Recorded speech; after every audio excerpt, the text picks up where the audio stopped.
A hot, lazy Saturday afternoon. The sun shines brightly over a small, crowded compound in Lagos. Children are playing with plastic bottles and chasing each other barefoot. Women are outside, washing clothes in basins, while pots of soup boil on charcoal stoves. Radios play Fuji music softly in the background. Anita arrived in the compound with 2 big bags. She didn't talk much, just smiled politely at the children playing and went straight to the last room. Everyone in the compound noticed her curves, glowing skin, and how her hips moved as she walked. The men stared. The women whispered. Stella said to her friend Rose, "That new girl is too fine. I hope she won't cause trouble here." Rose laughed. "Don't judge her yet. She might be nice." But deep inside, the women felt uncomfortable. A beauty like Anita in a place like this, something didn't feel right. Within a week, Anita became the talk of the compound. She was friendly, greeting everyone, especially the men. "Good morning, sir," she'd say sweetly, bending slightly and smiling at every husband. But no one ever saw her bring visitors or friends. She kept her door locked all the time and never sat outside like other women. The strange part, husbands who used to return home early now came back late, tired and smiling to themselves. Some even brought extra food, claiming it was for a new friend. Something was going on.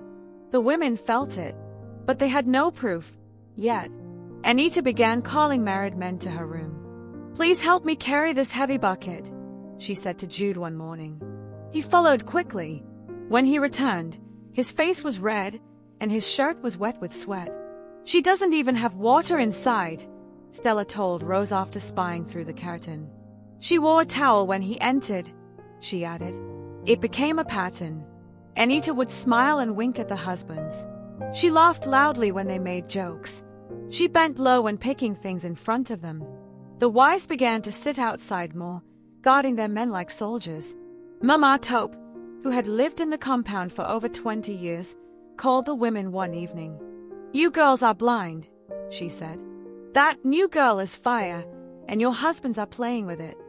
Rose replied, "But she's just friendly." Mama Taupe shook her head. "I've seen this before. Beauty with a mission. Don't wait till your home scatters." The women laughed, but a few began watching their husbands more closely. They began to whisper among themselves and keep tabs on Anita's movements. Still, they didn't believe the full truth. Not yet. One Saturday morning, Stella woke up and didn't see her husband, Jude. His phone was on silent. She stepped outside, and there he was, walking out of Anita's room, shirt unbuttoned. "What were you doing there?"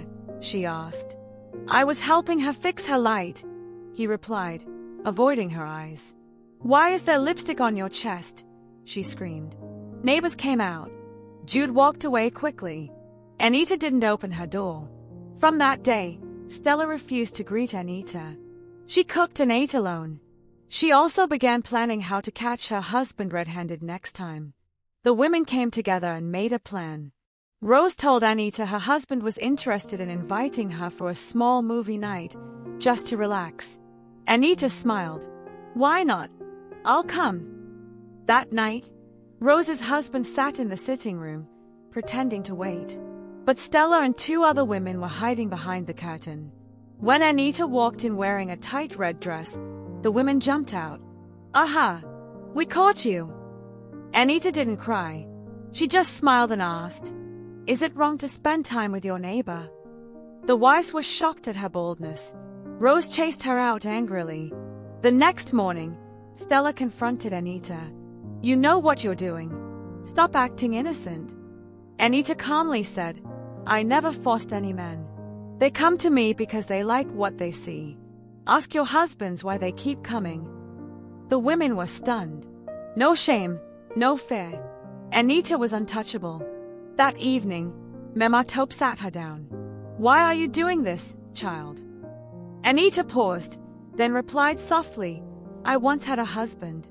He left me for someone younger and prettier. Since then, I stopped believing in love. I only use what I have to get what I want." Mama Taupe sighed. "You're hurting others because you are hurt." The compound changed. Women stopped trusting their husbands. One woman packed out with her children after catching her man chatting with Anita at night.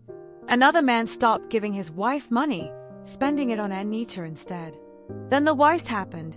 Mr. Desmond moved out of his family room and moved in with Anita. He said, "I found peace with someone who respects me." His wife fainted from shock. The compound turned into a war zone of gossip, pain, and heartbreak. The peace they once had was gone. One night, Anita sat alone outside, crying quietly. Mama Taupe joined her.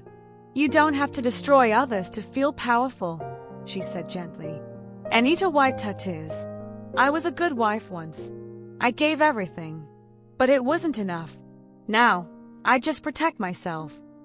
Mama Taupe touched her hand. "But are you truly happy?" Anita didn't answer. She just looked up at the stars.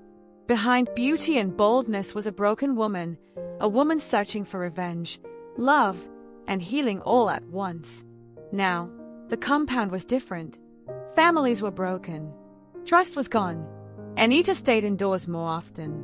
The wives now looked at their husbands with suspicion. One day, Rose said to Stella, "If only we had acted earlier. If only we knew what she was doing." Stella replied, "Our husbands chose to follow her. She didn't force them." The truth, the beauty of one woman had shaken the homes of many. If only they knew what she was doing to their husbands, maybe their stories would have ended differently.